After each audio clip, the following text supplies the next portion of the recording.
मनुष्य का सबसे बड़ा शत्रु कोई बाहर का व्यक्ति नहीं है, बल्कि उसका अपना मन है। और यही बात गौतम बुद्ध ने 2500 साल पहले कह दी थी, जब उन्होंने कहा था कि जिसने अपने मन को जीत लिया उसने संसार को जीत लिया, और जिसने मन को नहीं समझा वो चाहे कितना भी ज्ञान, धन या शक्ति इकट्ठा कर ले, अंततः भीतर से खाली ही रहेगा। क्योंकि मन एक ऐसा घोड़ा है जो अगर नियंत्रण में ना हो तो मनुष्य को कहीं भी घसीट ले जाता है, कभी अतीत की यादों में, कभी भविष्य की चिंताओं में, और वर्तमान के सत्य से हमें दूर कर देता है। बुद्ध कहते हैं कि दुख का कारण संसार नहीं है, दुख का कारण मन है, क्योंकि संसार वही है जो है, लेकिन हमारा मन उसे अपनी इच्छाओं, अपेक्षाओं और डर के चश्मे से देखता है, और यहीं से अशांति जन्म लेती है। बुद्ध ने कभी मन को दबाने की बात नहीं की, नहीं उसे जबरदस्ती शांत करने को कहा, क्योंकि दबाया गया मन और ज्यादा विद्रोही हो जाता है। उन्होंने कहा, मन को देखो जैसे आकाश में बादलों को देखते हो, न पकड़ो न भगाओ, बस साक्षी बनो। क्योंकि जिस क्षण तुम साक्षी बन जाते हो उसी क्षण मन तुम्हारा मालिक नहीं रहता, बल्कि तुम्हारा औजार बन जाता है। बुद्ध के अनुसार मन की पहली बीमारी है अज्ञान, यानी हम ये नहीं जानते कि हमारे भीतर क्या चल रहा है।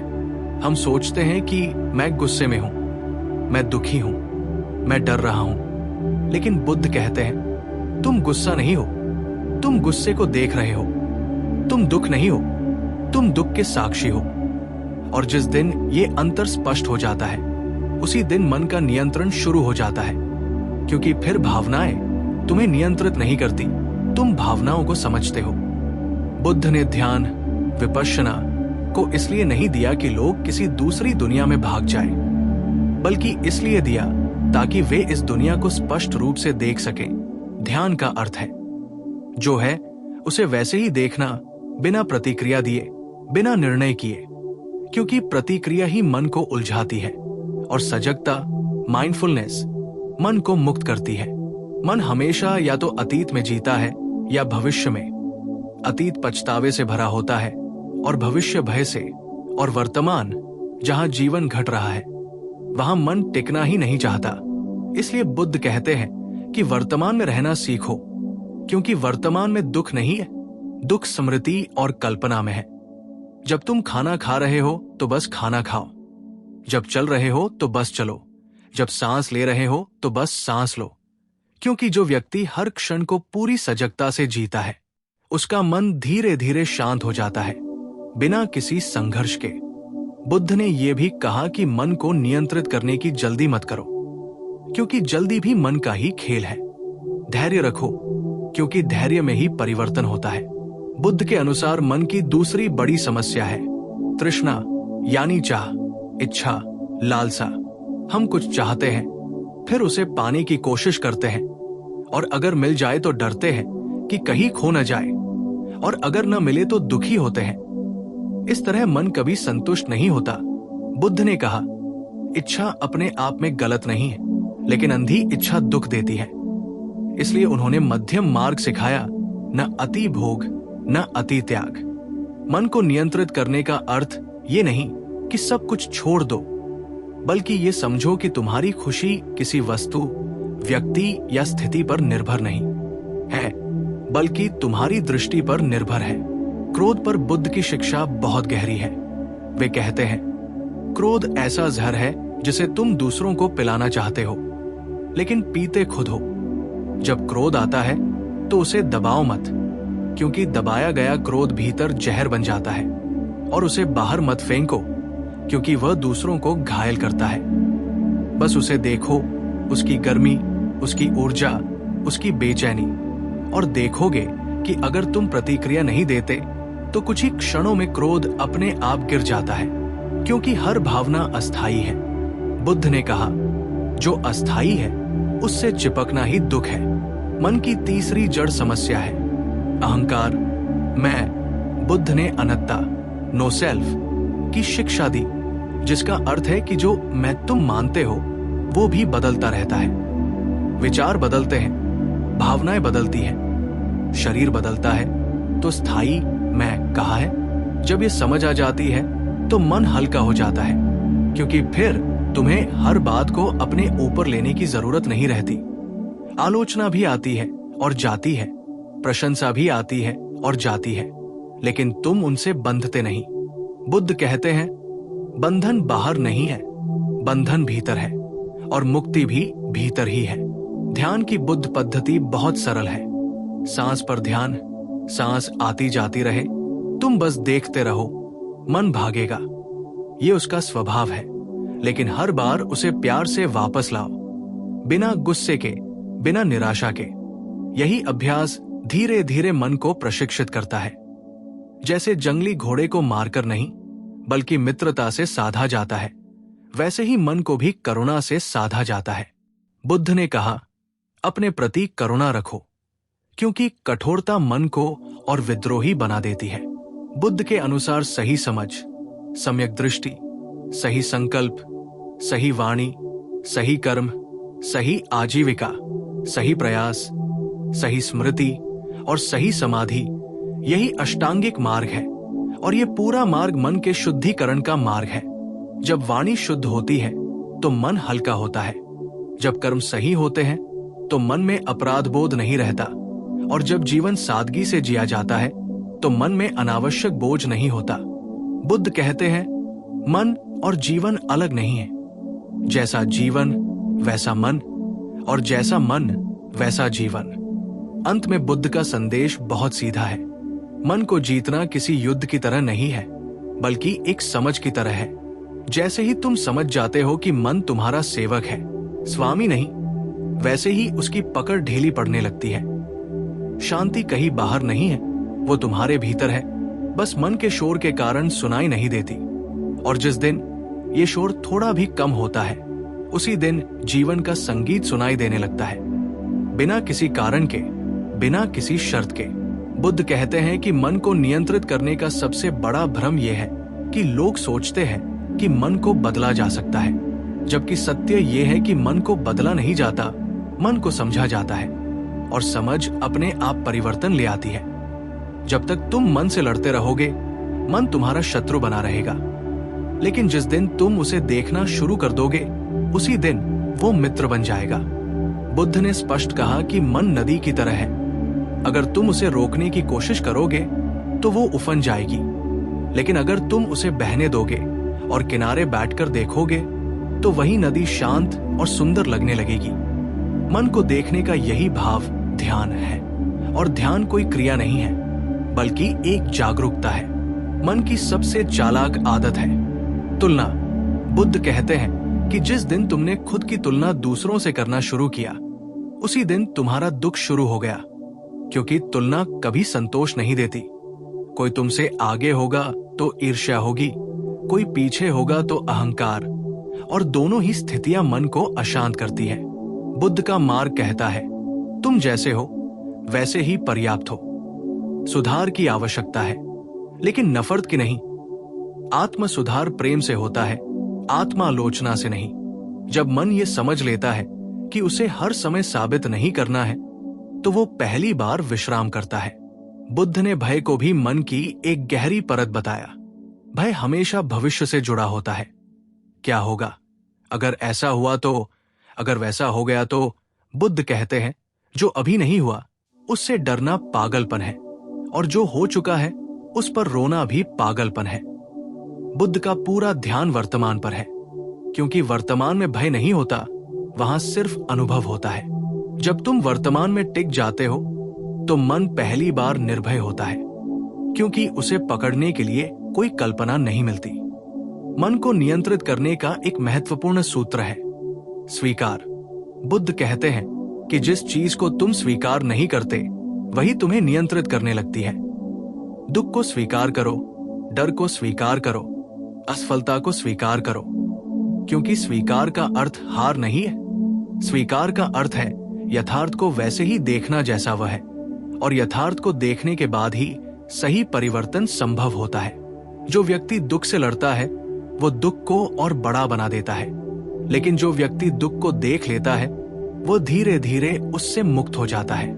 बुद्ध ने मौन को बहुत महत्व दिया, लेकिन बाहरी मौन को नहीं। बल्कि आंतरिक मौन को। बाहरी मौन में भी मन शोर करता रह सकता है, लेकिन आंतरिक मौन में शब्द होते हुए भी शांति रहती है।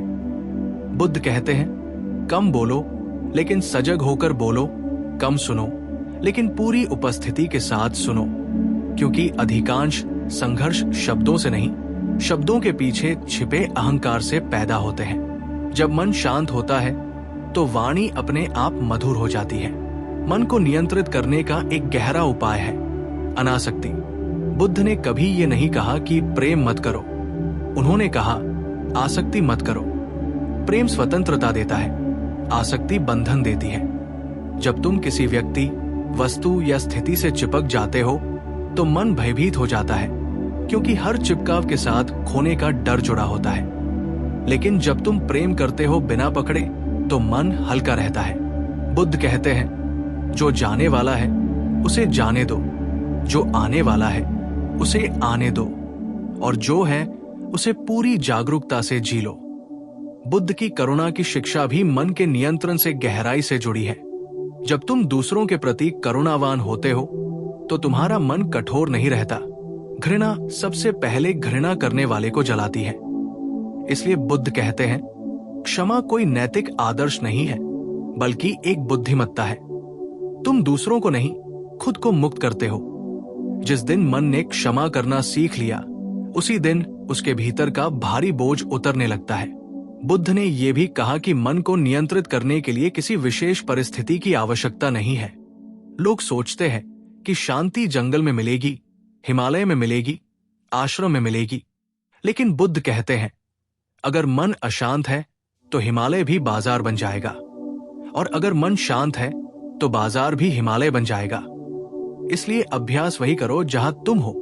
काम करते हुए, चलते हुए, बोलते हुए, खाते हुए, हर क्षण ध्यान का अवसर है। धीरे धीरे इस निरंतर जागरूकता से मन की गति धीमी होने लगती है।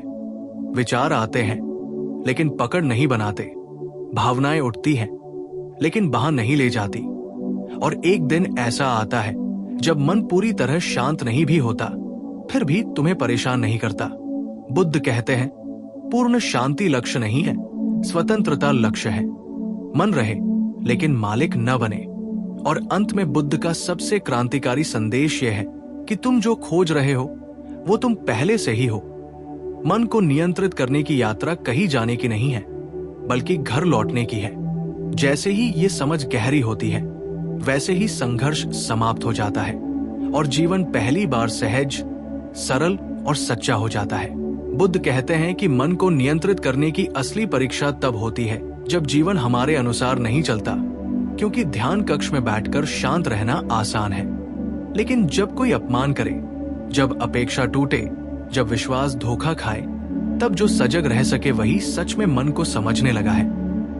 बुद्ध कहते हैं, मन को नियंत्रित करने का अर्थ ये नहीं कि तुम्हें कुछ महसूस ही न हो, बल्कि इसका अर्थ है कि भावना आए, पूरी तीव्रता से आए, लेकिन तुम्हारे भीतर कोई केंद्र ऐसा हो जो हिलता न हो। जैसे तूफान के बीच समुद्र की गहराई शांत रहती है। बुद्ध ने इसे अविचल चित्त कहा। ऐसा मन जो परिस्थितियों से प्रभावित तो होता है, लेकिन नियंत्रित नहीं होता। मन का एक बड़ा भ्रम है सुख की खोज। बुद्ध कहते हैं कि मन सुख को हमेशा भविष्य में ढूंढता है। जब ये मिल जाएगा तब खुश होंगे, जब वो बन जाऊंगा तब शांति मिलेगी। लेकिन बुद्ध का कथन है कि सुख कोई मंजिल नहीं है, सुख एक अवस्था है, और वो अवस्था केवल वर्तमान में संभव है। जिस दिन मन ने ये समझ लिया कि सुख बाहर से नहीं आता, उसी दिन खोज समाप्त हो जाती है। खोज का अंत ही शांति की शुरुआत है। बुद्ध ने दुख की जड़ को बहुत स्पष्ट शब्दों में बताया, आसक्ति और प्रतिरोध। जो चाहिए उससे चिपकना आसक्ति है, और जो नहीं चाहिए उससे लड़ना प्रतिरोध है। और मन इन्हीं दो ध्रुवों के बीच झूलता रहता है, कभी लालसा, कभी घृणा। बुद्ध कहते हैं, इन दोनों के बीच एक तीसरा रास्ता है, साक्षी भाव। न चिपको, न लड़ो, बस देखो। और जैसे ही देखने की कला आ जाती है, मन अपने आप संतुलन में आने लगता है। मन को नियंत्रित करने में सबसे बड़ी बाधा है आदतें। बुद्ध कहते हैं कि मन आदतों से बना होता है, और हर विचार एक पुरानी आदत का परिणाम है। इसलिए बुद्ध ने कहा, आज जो तुम सोच रहे हो वो तुम्हारे अतीत का परिणाम है, और आज जो तुम सजग होकर करोगे वही तुम्हारा भविष्य बनेगा। सजगता आदतों की जड़ में आग लगा देती है, क्योंकि आदतें अचेतन में चलती हैं और ध्यान उन्हें प्रकाश में ले आता है। प्रकाश में आई हुई कोई भी चीज ज्यादा देर तक अंधकार नहीं रह सकती। बुद्ध ने कर्म की शिक्षा भी मन के संदर्भ में दी। कर्म केवल कर्म नहीं है, कर्म के पीछे की भावना ही असली कर्म है। अगर तुम वही काम क्रोध से करते हो तो मन अशांत होता है, और वही काम करुणा से करते हो तो मन शुद्ध होता है। इसलिए बुद्ध कहते हैं, जीवन को बदलने से पहले मन की दिशा बदलो। बाहर का परिवर्तन अस्थायी है, भीतर का परिवर्तन स्थायी है। मन का एक और गहरा खेल है पहचान।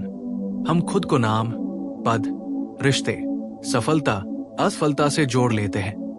बुद्ध कहते हैं, जो बदल सकता है वो तुम नहीं हो। अगर तुम अपने पद से दुखी हो सकते हो तो तुम पद नहीं हो। अगर तुम अपने रिश्ते से आहत हो सकते हो तो तुम रिश्ता नहीं हो। ये पहचान ही मन को भारी बनाती है, और जब पहचान ढीली पड़ती है तो मन हल्का हो जाता है, जैसे किसी ने सिर से भारी बोझ उतार दिया हो। बुद्ध के अनुसार मौन का एक और स्तर है, विचारों के बीच का मौन। दो विचारों के बीच जो छोटा सा अंतराल होता है वही ध्यान का द्वार है। बुद्ध कहते हैं, उस अंतराल को पकड़ने की कोशिश मत करो, बस सजग रहो और वो अंतराल अपने आप बढ़ने लगेगा।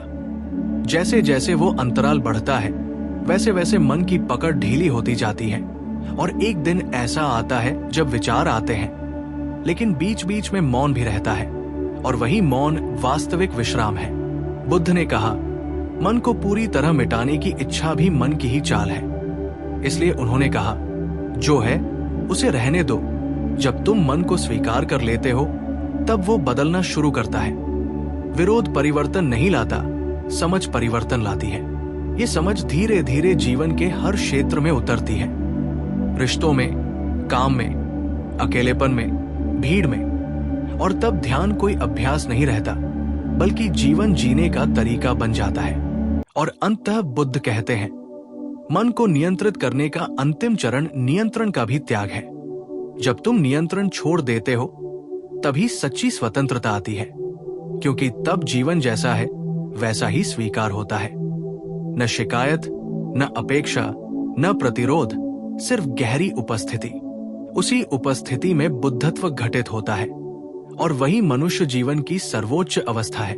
बुद्ध कहते हैं कि मन की असली परीक्षा तब होती है जब हमें खुद पर नियंत्रण करना नहीं आता, और हम अपने भीतर की हलचल को देखकर परेशान हो जाते हैं।